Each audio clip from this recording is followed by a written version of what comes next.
মিঠুন চক্রবর্তী। আজকে মিঠুন চক্রবর্তীকে নিয়েই কিছু কথা বলবো আমি। তো চলুন ভিডিওটা শুরু করি। মিঠুন চক্রবর্তী একজন বিশাল হিরো, অসাধারণ হিরো, আউটস্ট্যান্ডিং হিরো। যেমন তিনি বাংলাতে নাম কামিয়েছিল, হিন্দিতে গিয়েও তিনি নাম কামিয়েছিল।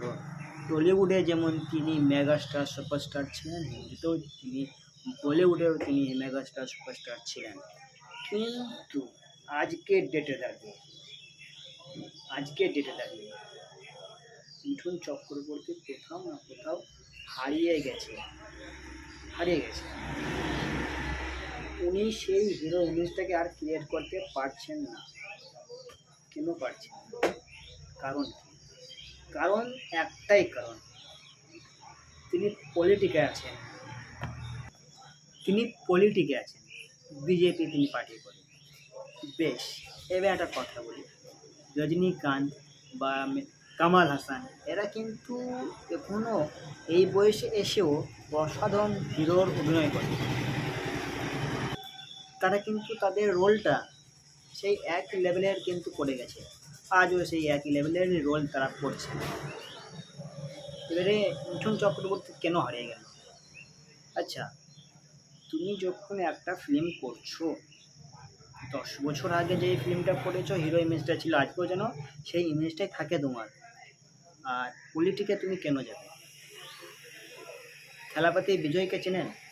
থালাপতি বিজয় শুধুমাত্র পলিটিক করার জন্য, পার্টিতে যোগ দেওয়ার জন্য তিনি তার ফিল্ম জগৎটাকে পুরোপুরিভাবে ছেড়ে দিয়ে তিনি পার্টি করতে চাইছেন।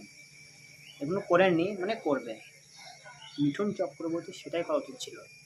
যখন তিনি ভাবলেন যে আমাকে পার্টি করতে হবে, পলিটিকে জয়েন করতে হবে, তখন তার উচিত ছিল তার যে কেরিয়ারটা, মানে ফিল্ম জগতের যে কেরিয়ার, সেটাকে শেষ করে দিয়ে তাকে পার্টিতে যাওয়া উচিত ছিল। তিনি তা করেননি। তিনি পার্টিও করতে চাইছেন, মুভিও করতে চাইছেন। সেটা করলে হবে না, যে কোনো একটা আপনাকে করতে হবে। আর আপনি কি হিরো হওয়ার জন্য এখানে এসেছিলেন, নাকি পার্টি করার জন্য এসেছিলেন? এখানে নিশ্চয়ই হিরো হওয়ার জন্য এসেছিলেন। তাহলে আজকে মানুষ আপনাকে চিনলো, হিরো হিসাবে চিনেছে। মিঠুন চক্রবর্তী হিরো, বিশাল একটা হিরো, এমএলএ ফাটাকাষ্ট, মিনিস্টার ফাটাকাষ্ট, এই মুভি থেকে আপনাকে চিনেছে। তাহলে আজকে সেটা আপনি করতে চাইছেন না। আপনি মানুষের ভালো করতে চাইছেন।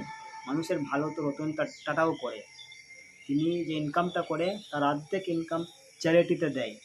তাহলে বসেও আমার মানুষের ভালো করা যায়।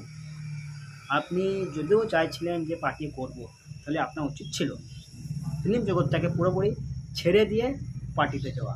হয় ফিল্ম জগতে থাকুন, নয় পার্টিতে থাকুন। এই কিছু দুটোর মধ্যে একটা আপনাকে করা উচিত ছিল, আপনি তা করেন। যাই হোক, এই কারণে মিঠুন চক্রবর্তীর যে ইমেজটা, হিরো ইমেজ, সেটা কিন্তু বাংলা থেকে হারিয়ে গেছে। ঠিক আছে, শুধু বাংলা থেকে নয়, বলিউড টলিউড সমস্ত জায়গা থেকে কিন্তু উনি হারিয়ে গেছেন।